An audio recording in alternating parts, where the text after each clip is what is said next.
நம்மள பலரும் சந்தோஷமா இருக்கும்போது மதிய நம்புறோம். ஆனா கொஞ்சம் சிரமப்பட ஆரம்பிச்சாலும் உடனே விதியை திட்ட ஆரம்பிச்சிடுறோம். இந்த மாதிரி கஷ்ட காலத்துல எல்லாம் விதியை நினைச்சு நாம அதிகமாவே கவலைப்படுறோம். எல்லாம் என் தலைவிதின்னு நொந்து போயிடுறோம். மொத்தத்துல கவலை வந்தா விதி, சந்தோஷம் வந்தா மதினே வாழ்ந்து பழகிட்டோம். விதியை நினைச்சு இந்த உலகத்துல பலரும் வருத்தப்பட்டுட்டே தான் இருக்காங்க. இப்படிப்பட்டவங்களோட மனசை எப்படியாவது மாத்தணும், சந்தோஷப்பட வைக்கணும்னு நினைச்ச நம்ம முன்னோர்கள் விதியை மதியால வெல்லலாம்னு ஒரு ஆறுதல் வார்த்தையை சொல்லி வச்சாங்க. சொன்னவங்க மறைஞ்சாலும் அவங்க சொன்ன வார்த்தை இன்ன வரைக்கும் நம்மளை தொடர்ந்துட்டே இருக்கு. கஷ்ட காலத்துல அதுல இருந்து மீண்டு வர இந்த தேர்தல் வார்த்தைகள் தான் பலருக்கும் உறுதுணையா இருக்கு. ஆனா அறிவாளிகள், நுட்பமான செயல்பாடு உள்ளவங்களால தான் விதியை மதியால வெல்ல முடியும்னு ஒரு மனோநிலை இங்க இருக்கு. ஆனா நம்ம எல்லோராலையும் இந்த விதியை வெல்ல முடியும். இது ஒன்னும் பெரிய அப்பாடக்கரான விஷயம் இல்லை, சாதாரண ஒரு விஷயம்தான். கஷ்டத்தை கடப்பது எப்படி, விதியை வெல்வது எப்படின்னு பல எப்படிகளுக்கு இந்த ஒரே கதை விடை அளிக்க போகுது. நிறைய பேர் தினமும் இந்த விதியை ஈஸியா கடந்து போயிட்டே தான் இருக்காங்க. யார் அவங்க, அதுக்கு என்ன செய்யணும், இதை தெரிஞ்சுக்கணும்னா வாங்க கதைக்குள்ள போகலாம். விதியும் மதியும் உச்சம் பெற்ற ஒரு காலம் அது.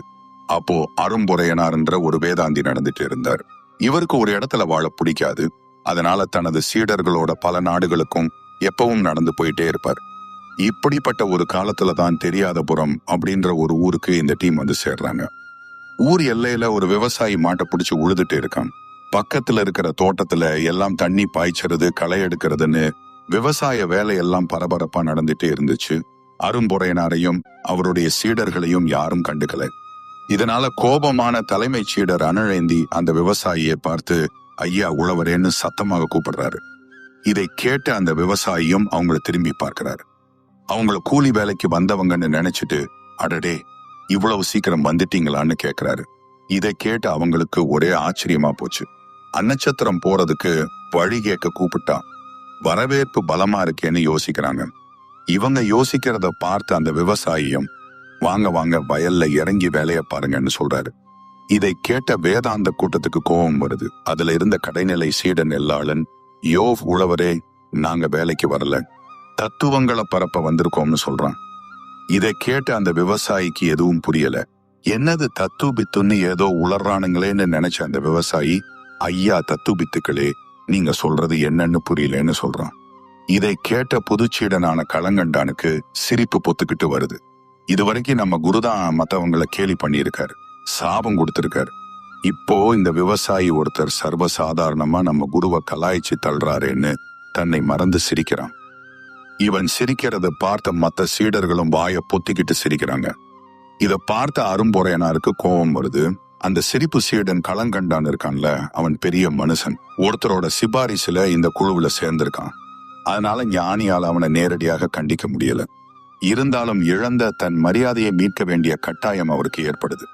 அதனால தன்னோட சுருக்கு பையில இருந்த மாந்திரீக பொடியை எடுத்து இப்போ உனக்கு நாங்க யாருன்னு காட்டுறோன்னு விவசாயியை பார்த்து சொல்லிட்டு பொடியை அந்த விவசாயியை நோக்கி வீசுறாரு. ஆனா அவரோட போதாத காலம். அவர் வீசின அந்த பொடி எதிர்காத்துல திசை மாறி சீடன் களங்கண்டான் முகத்துல கச்சிதமாக வந்து விழுகுது. உடனே அவனுக்கு 2 கொம்பும் கோரை பல்லும் முளைக்குது. இதை பார்த்த அரும்புரையனார் அதிர்ச்சி அடைகிறார். அடடே சீடப்பதர்களே, சாபம் கொடுக்கும் போது சற்று விலகி இருக்க கூடாதான்னு கத்துறாரு. அப்புறம் சாபம் நீக்கும் சாந்த பவுடரை எடுத்து களங்கண்டான் முகத்தில் வீசி அவன் முகத்தை இயல்பான தோற்றத்துக்கு மாற்றினார்.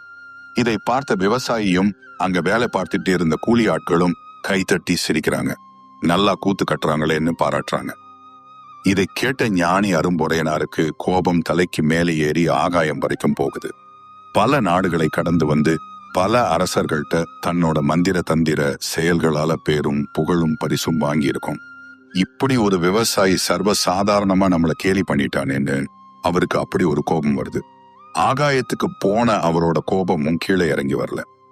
அதனால வெகுண்டு எழுந்த அரும்புரையனார் இந்த தடவை சீடர்களை தள்ளி நிக்க சொல்லிட்டு தீம் ரீம் சீம் ஷட்டக்குன்னு ஒரு மந்திரத்தை உச்சரிச்சுட்டு மந்திர பொடியை விவசாயியை நோக்கி வீசுறார். ஆனா அந்த பொடி உழுதுட்டு இருக்கிற மாடு மேலே விழுந்துடுது. அடுத்த நொடியே அந்த மாடு பெருசா மாறிடுது. ஏராளமான சக்தியும் கிடைக்குது. அதனால வேக வேகமா நிலத்தை ஊழ ஆரம்பிக்குது. இத பார்த்த விவசாயிக்கு ஒரே சந்தோஷம். சுத்தி இருக்கிறவங்களும் சந்தோஷத்துல கை தட்டுறாங்க. சிலர் விசில் அடிச்சு உற்சாகமாக கத்துறாங்க. இத பார்த்த ஞானிக்கு குழப்பம் ஏற்படுது. அந்த விவசாயிய பாதிக்கிற மாதிரி சாபம் விட்டா அவனுக்கு சாதகமாக மாறிடுதேன்னு யோசிக்கிறார்.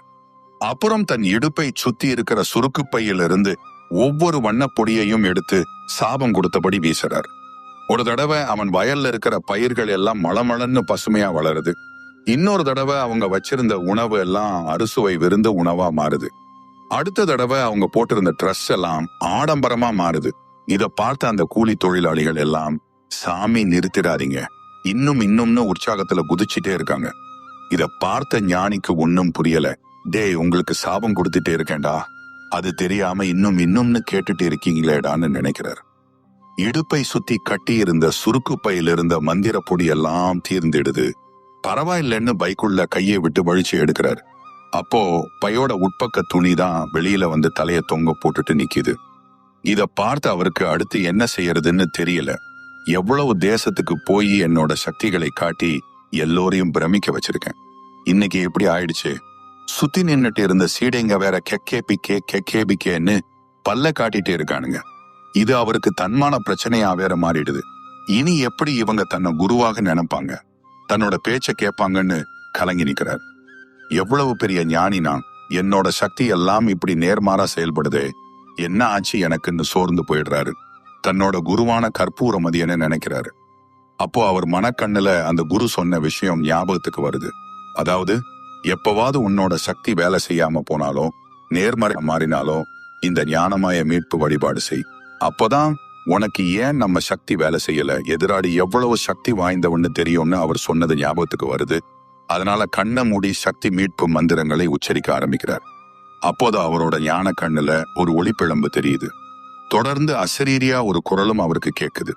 அதாவது, இந்த உலகத்துல விதிய மதியால ஜெயிச்சவங்க இருக்காங்க, விதி வழியே நடந்தவங்களும் இருக்காங்க. ஆனா இந்த கிராமத்துல இருக்கிறவங்க விதி மதியோட சக்தி தெரியாதவங்க. சுருக்கமா சொல்லப்போனா ரெண்டையுமே கண்டுக்காம தங்களோட வேலையை மட்டும் சரியா செஞ்சுட்டு இருக்கவங்க. அதனால விதியால அவங்க கஷ்டப்பட்டாலும் அவங்களுக்கு அது தெரியல. மதியால ஜெயிக்கணும்ன்ற எண்ணமும் அவங்களுக்கு இல்லை. எதுவுமே தெரியாம அன்றாட வேலைகள்ல மட்டும் கவனமாக இருக்காங்க. கஷ்டம் வந்தாலும் சந்தோஷமா இருந்தாலும் அவங்களோட அன்றாட வேலை எதையும் நிறுத்துறது இல்லை, எதை பத்தியும் சிந்திக்கிறதும் இல்லை. அதனால உழைப்பும் உண்மையும் அறம் தவறாத நிலையும் தான் அவங்களுக்கு மதியா இருந்து அவங்கள வழி நடத்திட்டு இருக்கு. அறம் தவறாதவங்கள விதியும் ஒன்னும் செய்யாது, மாந்திரீகமும் ஒன்னும் பண்ணாது. அறநெறி வாழ்க்கையோட சக்தி அப்படி. சமூகத்தோட சமூகமாக சாதாரண வாழ்க்கை நடத்திட்டு இருந்தாலும் அவங்களோட அற வாழ்க்கை கண்ணுக்கு தெரியாத ஒரு வளையமா நின்னு அவங்கள வழி நடத்திட்டே இருக்கும்னு அந்த குரல் சொல்லுது. இதை கேட்ட அரும்பொறையனாரின் சந்தேகம் நீங்கிடுது. தெரியாத புறத்துக்கு வந்து அறியாத ஒரு விஷயத்தை தெரிஞ்சுகிட்ட சந்தோஷத்துல அந்த ஞானி கண்ணை திறக்கிறார். அப்போ அவரோட சீடர்கள்லாம் அவர் மேல சாய்ஞ்சிட்டு காதை வச்சுட்டு இருக்காங்க. பதறி போன ஞானி, டேய் சீட பசங்களா, என்னடா பண்றீங்கன்னு அவங்கள தள்ளி விடுறார். அதுக்கு அந்த சீட சிகாமணிகளும், உங்களுக்கு ஞான கண்ணுல அசரீரி சப்தம் கேட்டுச்சு இல்ல, அதை ஒட்டு கேட்கத்தான் உங்க மேலே காது வச்சிருந்தோம்னு சொல்றாங்க. இதை கேட்ட ஞானி தலையில் அடித்துக் கொண்டார்.